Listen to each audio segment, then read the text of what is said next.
So if any of you guys tried to find anything on the internet about narrowing a stock frame so you can get bigger tires underneath your S10, well, I have, and it's pretty much null. Everything is pretty sketchy.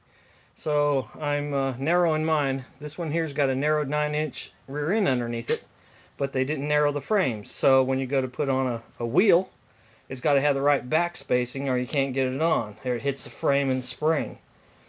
So what I'm doing, I'm going to come up here and I'm going to cut this right in here. And I'm using this here as my guide, and it'll be cut on both sides, and it's going to move in the same amount. When I did all my measuring, I actually drew all this stuff up first, so in rough calculations and whatever, so I'm not totally in the dark.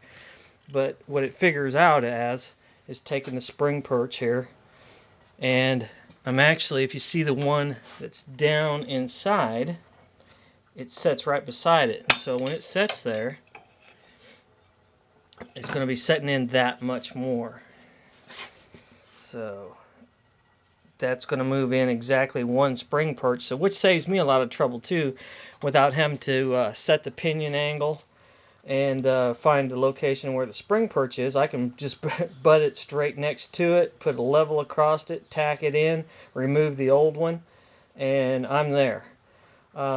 I made this little jig back here on the back frame to keep it from twisting and stuff when I take it loose. And when I take it loose, I can actually slide it inside this jig.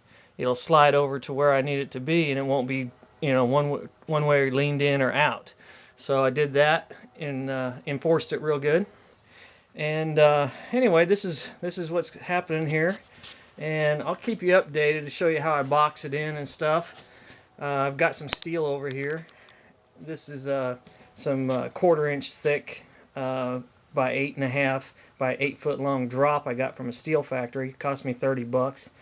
These are some of the clamps and vice grips and cutters and sawzall. You need all that kind of stuff.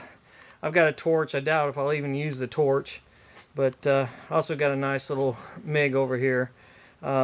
These are luxuries, but you pretty much need them if you're going to take something on like this.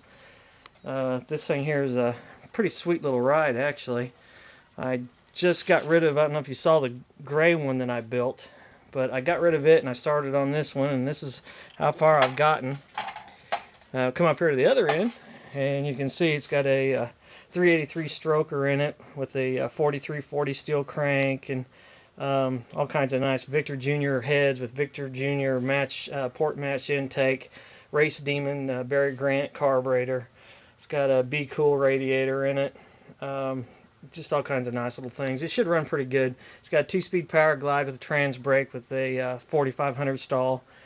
I'm going to do a little more chroming and some stuff underneath here, but this is what's going on. This